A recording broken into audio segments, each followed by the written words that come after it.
Hello, this is Andrew Theophilopoulos with my Lab 7 demo. My Pi is Davis Lester, and my class number is 100885. So let me get right into displaying my GCPU program here. So the GCPU is programmed into the DE10 Lite, and register A is shown by the first two 7-segment displays, B is shown by the next two from the right or to the right, and then the rightmost two display the program count of the PC, so kind of what address in the ROM we're working at. And we are using the DAD2 as a clock signal, and then we are using a reset right here, an active low reset right here, which is actually currently set to reset, and the DAD is running signals, so as soon as we turn this reset off, our program should begin running, and it does. Okay, so the first few steps are just initializing the table and initializing 3, which is the table size for this one, but if you had a different table size in your table, it would do that. But so that just got stored in RAM at the address 1000.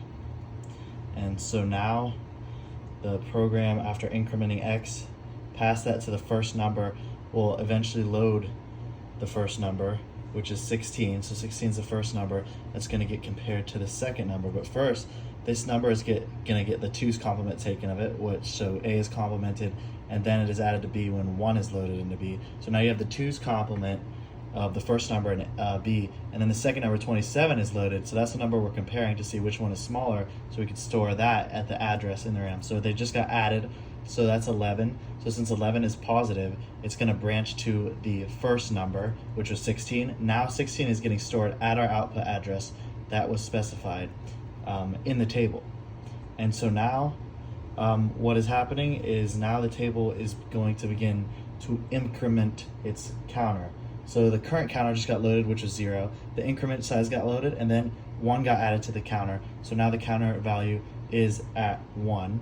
And then the 2's complement of the counter is going to be taken, so it can be compared to table size to see if the counter should continue. So now the 2's complement is taken, it just got added to 3, which was the table size. Since this is not 0, the loop is going to continue with the next numbers in the table, since the table size has not been satisfied.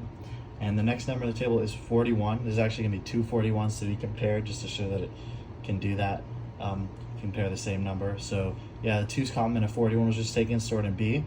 And then what happens next is 41, the second number, which just also happens to be 41 here, is stored. And then they're then compared.